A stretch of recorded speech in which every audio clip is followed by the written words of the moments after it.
مل کر یعنی اتحاد کے شکل میں میں سمجھتا ہوں کہ مجھے فی الحال یعنی دوست ہمارے کافی ہے سندھ میں جو کہ مختلف تنظیموں سے بلانگ کرتے ہیں، ان کے احترام کرتے ہیں، ان کے ساتھ ایک طرح سے سولیڈیرٹی رکھیں گے، کام کریں گے، اور انشاءاللہ اگر الیکشن کا دور آئے گا تو کوئی نہ کوئی تو انشاءاللہ اتحاد بننا پڑے گا، اور کس کے ساتھ مل کر کام کریں گے.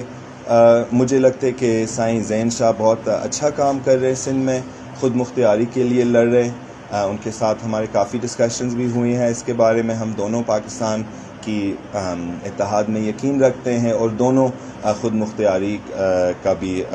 عزت کرتے ہیں. اسی کے علاوہ میں کسی اور تنظیم کے ساتھ نہ مل کے کام کرنا چاہتا ہوں، نہ اتحاد میں آنا چاہتا ہوں، کیونکہ ہمارے لوگ ہمارے ساتھ ہیں، کیونکہ وہ ہمارے خود نظریات کو دیکھ رہے ہیں، اور بہت سے